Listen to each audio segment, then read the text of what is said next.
తాకట్లో ఉన్న మీ బంగారాన్ని విడిపించి ఆ రోజు ఆన్లైన్ రేటుకి కొంటాం. Sharma gold company. మాతృత్వం అనేది తల్లిదండ్రులకు ఒక మధురమైన అనుభూతి. ఆ క్షణం కోసం దంపతులు 1000 కళ్ళతో ఎదురు చూస్తూ ఉంటారు. పెళ్లైన కొన్నేళ్ల వరకు దంపతులకు పిల్లలు పుట్టకుంటే సమాజంలో ఎన్నో అవమానాలు పొందుతూ ఉంటారు. సహజ పద్ధతిలో పిల్లల్ని కనడం కష్టమని అర్థమైన దంపతులు కృత్రిమ పద్ధతుల వైపు మొగ్గు చూపిస్తూ ఉంటారు. ఇదే కొంతమంది డాక్టర్లకు కాసులు కురిపిస్తోంది. మరికొంతమంది ఈ దందాలో ఎన్నో అరాచకాలకి తెరలేపుతున్నారు. సృష్టి టెస్ట్ ట్యూబ్ సెంటర్ ముసుగులో IVF పద్ధతిలో సంతాన సాఫల్యం కలిగిస్తామని దంపతుల దగ్గర నుంచి లక్షలు వసూలు చేస్తున్నారు. సరోగసి చట్టాలు సాంస్కృతిక, నైతిక, రాజకీయ అంశాలపై ఆధారపడి ఉంటాయి. కొన్ని దేశాలు సరోగసిని పూర్తిగా నిషేధిస్తే మరికొన్ని దేశాలు కొన్ని నియమాలతో అనుమతిస్తాయి. ఈ విషయంపై ప్రపంచవ్యాప్తంగా తీసుకుంటున్న కొన్ని ముఖ్యమైన చర్యలు ఏంటో చూద్దాం.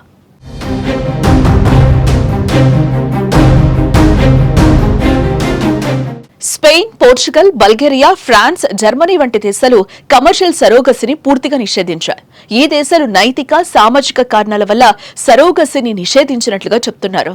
ఫ్రాన్స్ లో సరోగసి ఒప్పందాలు చట్టవిరుద్ధం. దీన్ని ఉల్లంఘిస్తే జరిమానాలు, జైలు శిక్ష లేదా కొన్నిసార్లు రెండూ అమలు చేస్తారు.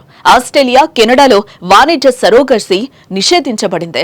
కాకపోతే పరోపకార సరోగసి అంటే అవసరమైన వైద్య ఖర్చులు, బీమా తప్ప ఎటువంటి ఆర్థిక పరిహారం పొందకుండానే నిస్వార్థంతో తల్లిదండ్రుల కోసం ఒక స్త్రీ బిడ్డను మోసే ఒక రకమైన సరోగసి విధానం. దీనికి ఇక్కడ పరిమితి కల్పించబడింది.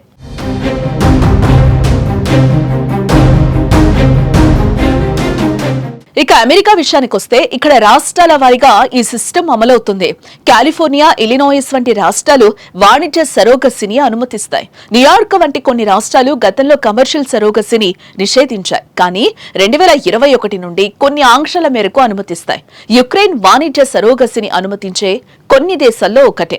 జార్జియా కూడా వాణిజ్య సరోగసిని అనుమతిస్తుంది. థాయిలాండ్ లో commercial surrogacy system అమలవుతుంది.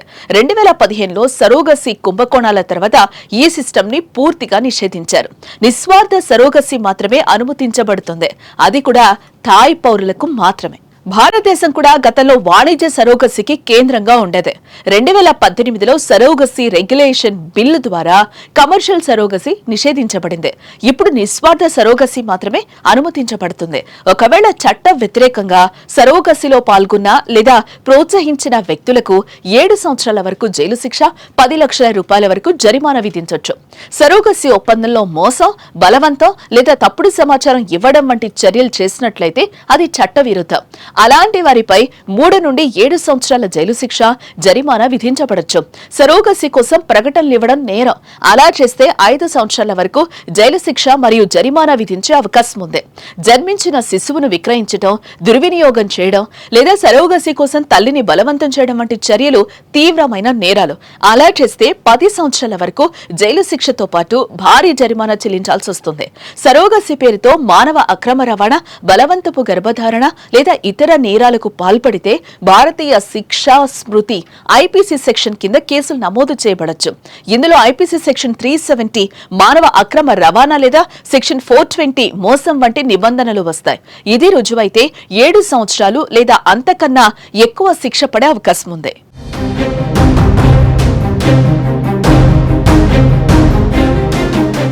Russia, Mexico వంటి దేశాలు సరోగతి సిస్టమ్ ని ప్రోత్సహిస్తున్నాయి.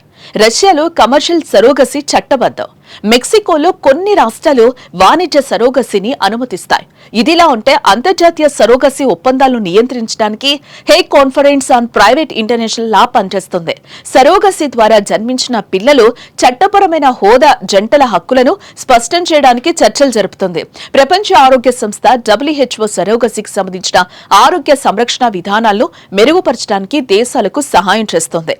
అంతర్జాతీయ సరోగసి కేసుల్లో చట్టపరమైన సమస్యలను పరిష్కరించడానికి దేశాలు హేగ్ కాన్ఫరెన్స్ వంటి వేదికల ద్వారా సహకరిస్తున్నాయి.